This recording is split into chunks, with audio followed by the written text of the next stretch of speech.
ભારે ચર્ચાસ્પદ બનેલી ભરૂચ દૂધધારા ડેરીની ચૂંટણી બાદ આજ રોજ પ્રમુખ તરીકે ઘનશ્યામ પટેલ પુનઃ બિનહરીફ વિજેતા થયા છે, તો ઉપપ્રમુખ તરીકે સંજયસિંહ રાજ તથા નર્મદાબેન વસાવાની વરણી કરવામાં આવી છે। દૂધધારા ડેરીની ચૂંટણીમાં ધારાસભ્ય અરુણસિંહ રાણાએ હાઈકમાન્ડની વિરુદ્ધમાં જઈને પોતાની પેનલ ઉતારી હોવાથી ભારે વિવાદ થયો હતો।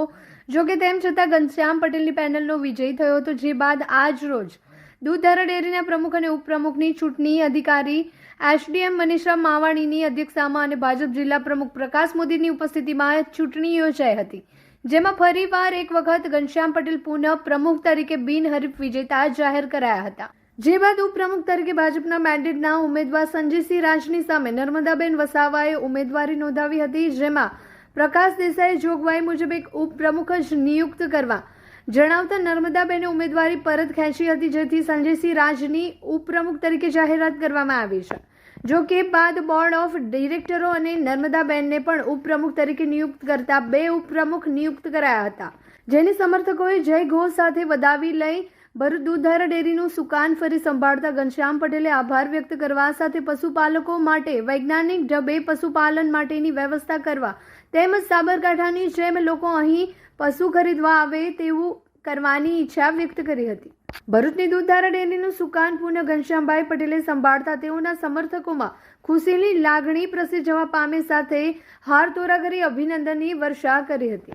આજરોજ દૂધધારા ડેરી ખાતે પ્રમુખ અને ઉપપ્રમુખની ચૂંટણી માટે હું અહીંયા હાજર થઈ છું। પ્રમુખ પદ માટે આજે જે ફોર્મ ભરાયું છે એમાં ઘનશ્યામભાઈ જીવાભાઈ પટેલ જે ઉમેદવાર તરીકે હાજર થયા હતા અને એક જ ફોર્મ ભરાયું છે, એટલે આપણે એમને અધ્યક્ષ તરીકે જે દરખાસ્ત આવી છે એ પ્રમાણે અધ્યક્ષ તરીકે એમને રાખીએ છીએ અને ઉપપ્રમુખ માટે સંજય કુમાર રાજ એમનું ફોર્મ ભરાયું હતું ને એમને ઉપપ્રમુખની ચૂંટણી માટે એ હાજર રહ્યા હતા અને એમને આપણે ઉપપ્રમુખ તરીકે ચૂંટીએ। ભારતીય જનતા પાર્ટી અમે કાર્યકર છે સૌ। ભારતીય જનતા પાર્ટી આ વખતે ઇલેક્શનમાં મને મેન્ડેટ આવેલા હતા, મેન્ડેટ અમે ઇલેક્શન જીત્યા।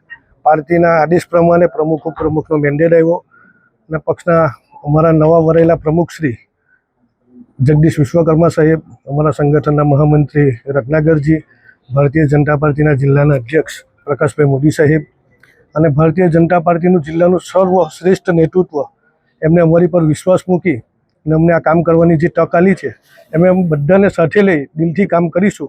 આ પદભાર મળ્યો છે એ આપ સૌની ઉપસ્થિતિમાં કામ કરવાની ભગવાન અમને ખૂબ સારી તક આપે અને ખૂબ સારી શક્તિ આપે એવી ભગવાનને પણ પ્રાર્થના કરું।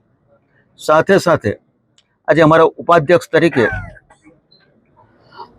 સંજયસિંહ રાજની આજે નિમણૂક કરી છે, પણ સાથે સાથે અમે અમારા બીજા નર્મદાબેન રમેશભાઈ વસાવા કે જેઓ ડેડિયાપાડાના છે, ભાઈ રમેશભાઈ અમારા ડેડિયાપાડા તાલુકાના મહામંત્રી પણ છે, તો બેનની પણ આજે ઉપપ્રમુખ તરીકે નિયુક્ત કરીએ છીએ અને મોરબી શ્રી સંજયસિંહ રાજ જેઓ ભરૂચ જિલ્લા યુવા મોરચાના અધ્યક્ષ તરીકે પણ ખૂબ સરસ કામગીરી બજાવી છે। આમ જોવા જઈએ તો આખી ટીમ ખૂબ સરસ રીતે એક સંપ કરીને એક જૂથ રહીને અમે કામ કરી અને છેવાડાના માનવીનો કેવી રીતે વિકાસ થાય એ દિશાનો અમે પ્રયત્ન કરીશું। ઘનશ્યામભાઈ, સફર ચોક્કસ આગળ વધારવાના છો આપ ફરી એકવાર ચેરમેન પદે ચૂંટાયા પછી, ખાસ કરીને પશુપાલકો માટે એના માટે કોઈ ખાસ આપના હવે ચેરમેન પદનું ફરી એકવાર પુનરાવર્તન છે ત્યારે કોઈ સારા નિર્ણયો કે કોઈ મહત્વની બાબત? જે એક તો વૈજ્ઞાનિક ઢબે પશુપાલનનો વ્યવસાય આ જિલ્લામાં કેવી રીતે વિકસે એ દિશાના પ્રયત્નો કરીશું। અત્યાર સુધી એક બે ગાય ભેંસ રાખવાથી આ પશુપાલનનો વ્યવસાય હવે ન ચાલે। વૈજ્ઞાનિક પદ્ધતિથી અને મોટા તબેલામાં જે પ્રકારે બનાસકાંઠા સાબરકાંઠામાં મોટા તબેલા દ્વારા આ પશુપાલનનો વ્યવસાય થાય છે એ દિશાનો પ્રયત્ન કરીશું। બીજું મારું એક સ્વપ્ન એવું પણ છે કે આદરણીય નરેન્દ્રભાઈ મોદી સાહેબે શરૂઆત કરી હતી પાણીનો સંગ્રહ કરવાની। અમારા ડેડિયાપાડા, સાગબારાના, ભરૂચ અને નર્મદામાં જેટલો વરસાદ પડે એ વરસાદ વહી જતો હતો અને પાણી દરિયામાં જતું હતું, પણ આદરણીય નરેન્દ્રભાઈથી શરૂઆત થઈ અને પાણીનો જળ સંગ્રહ થયો। પરિણામે આ જિલ્લો બંને જિલ્લાઓ પાણીદાર જિલ્લાઓ બન્યા છે। એમાં ડેમ પણ બન્યા, ખેતરે ખેતરે લાઇટની સુવિધા કરી આપી છે અને ખેતરે ખેતરે ટ્યુબવેલની પણ વ્યવસ્થા થઈ છે। એટલે પાણીદાર જિલ્લો બન્યો છે. મારા જિલ્લાના બધા માણસો નાગરિકો બધા મહેનત કરવાવાળા છે. તો મહેનત અને પાણી આ રંગ લાવે તો સાહેબ અમારા જિલ્લામાંથી પશુપાલન ખરીદવા માટે મહેસાણા અને બનાસકાંઠા સાબરકાંઠા જવું પડે છે. તેના બદલે બીજા જિલ્લાના લોકો આપણા જિલ્લામાં પશુ ખરીદવા માટે આવે એ દિવસ લાવવાની અમે તૈયારી કરી રહ્યા છીએ. નવરાત્રી શરૂ અને નવી હોન્ડા સાથે શુભ શરૂઆત પણ શરૂ. નવસર્જન હોન્ડા ભરૂચ લઈને આવ્યો છે ગ્રેટેસ્ટ ડિસ્કાઉન્ટ, જેમાં જીએસટી માં સીધો 10% એટલે કે 13,900 સુધીનો લાભ.